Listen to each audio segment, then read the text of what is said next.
Guys, एक बार Germany में वहां की सरकार ने पेट्रोल के दाम बढ़ा दिए। अब इस चीज का विरोध करने के लिए वहां के लोगों ने जो तरीका आजमाया वो बहुत ही निराला था, जिसे देखने के बाद वहां की सरकार को भी झुकना पड़ा। वो क्या था, मैं आपको बताता हूं।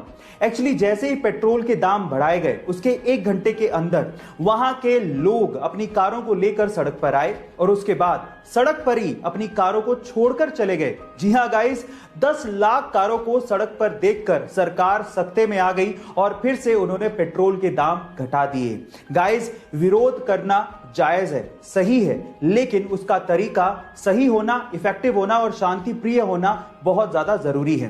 गाइस, बड़े दिल वाला किसे कहते हैं, या आज मैं आपको एक रियल इंसिडेंट से बताना चाहता हूं। एक्चुअली हुआ कुछ यूं कि एक छोटा सा बच्चा था जिसके पास खुद की एक साइकिल थी, लेकिन प्रॉब्लम साइकिल के साथ ये थी कि उसमें ब्रेक अच्छे से नहीं लगता था। अब वो साइकिल के साथ जा रहा था, सामने से कार आई, ब्रेक अच्छे से लगा नहीं, वो साइकिल सीधे कार में ठुक गई। अंकल बाहर आए, उन्होंने देखा कि कार में डेंट पड़ गया। अब वो चाहते तो बच्चे पे चिल्ला सकते थे, गुस्सा कर सकते थे, लेकिन उन्होंने उस बच्चे को कुछ भी नहीं कहा। इनफैक्ट उस बच्चे को उन्होंने एक साइकिल भी गिफ्ट की।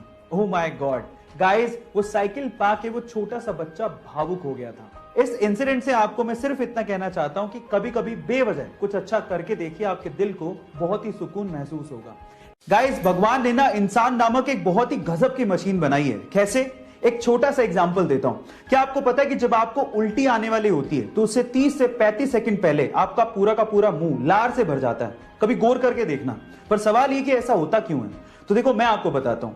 आपकी जो लार होती है ना, वो क्षारीय यानी बेसिक नेचर की होती है, और जब आपको उल्टी आने वाली होती है तो उल्टी के साथ साथ पेट से खतरनाक एसिड भी मुंह में आने वाला होता है। तो उस एसिड को न्यूट्रलाइज करने के लिए और आपके मुंह को बचाने के लिए वो लार पैदा होती है। और उसके अलावा लार 30 से 35 सेकंड पहले पैदा होती है, वो आपको इंडिकेट भी करती है कि आपको उल्टी आ सकती है ना? Amazing fact. गाइस, इस फोटो को ध्यान से देखिए, ये अब तक की किसी भी कैमरे के द्वारा ली गई सबसे साफ फोटो है। खा गए ना धोखा? एक्चुअली ये फोटो नहीं है। आप हैरान हो जाएंगे कि ये एक पेंटिंग है जो कि ऑयल पेंट से बनी है। इनफैक्ट ये इतनी ज्यादा क्लियर है कि पहली बार देखने से तो ऐसा लगता है कि शायद किसी हाई रेजोल्यूशन वाले कैमरे से ली गई फोटो है। ये ऑयल पेंट से बनी है, इसको भी चेक करने के लिए लोग मैग्नीफाइंग ग्लासेस का इस्तेमाल करते हैं। इस पेंटिंग को बहुत सारे अवार्ड्स तक मिल चुके हैं। ये पेंटिंग वर्ल्ड रिनोन चाइना के लेंग जून ने बनाई है। तो इस जीनियस आर्टिस्ट के लिए एक हार्ट तो बनता है। एक बार एक चाइनीज व्यक्ति एक एनिमल शेल्टर से एक बहुत ही प्यारे कुत्ते को घर पे लेके आया। वो कुत्ता बहुत ही समझदार था, लेकिन उस चाइनीज व्यक्ति ने एक अजीब सी हरकत उस कुत्ते की नोट की। वो कुत्ता पूरी रात अपने मालिक को सोते हुए देखता था। शुरू में उन्हें लगा कि शायद वो नया है, इसलिए एडजस्ट होने में समय लग रहा है, लेकिन जब वो लगातार ऐसा करता रहा तो उन्होंने उसे डॉक्टर को दिखाया। डॉक्टर ने कहा कि ये तो बिल्कुल स्वस्थ है। थक हार कर जब कुछ समझ में नहीं आया तो वो उसी शेल्टर में दोबारा गए। तो जो शेल्टर वाले ने जवाब दिया वो आप लोगों को सुनना चाहिए।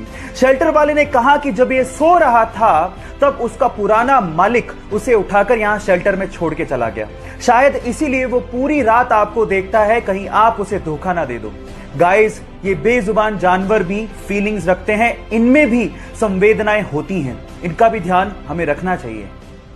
जब 13 अप्रैल 1919 को जलियांवाला बाग में जनरल डायर ने सैकड़ों निहत्तों पर गोलियां चलवा दी, तो इस बाग से 40 किलोमीटर दूर एक गांव से 11 साल का बच्चा जलियांवाला बाग की तरफ पैदल निकल पड़ा और बाग में खून से सनी हुई मिट्टी को अपने हाथ में लेकर अंग्रेजों से आजादी के सपने देखने लगा। ये मिट्टी लेकर जब वो घर पहुंचा तो उसने पिताजी को कहा कि पिताजी आप कहां जा रहे हैं? तो पिताजी ने जवाब दिया कि मैं आम की गुठलियां बोऊंगा, जिससे पेड़ लगेगा और बहुत सारे आम मिलेंगे। तो जानते हो उस बच्चे ने क्या कहा? उस 11 साल के बच्चे ने कहा कि मैं भी इस खेत में बंदूक बोना चाहता हूं, जिससे मुझे बहुत सारी बंदूकें मिलें और मैं अपने देश को आजादी दिला सकूं। इस क्रांतिकारी विचार को रखने वाले का नाम है शहीद भगत सिंह, जो हमारे लिए, इस देश के लिए हंसते हंसते ये कहकर फांसी पर चढ़ गए, सरफरोशी की तमन्ना अब हमारे दिल में है, देखना है जोर कितना बाजुए कातिल में है, बाजुए कातिल में है।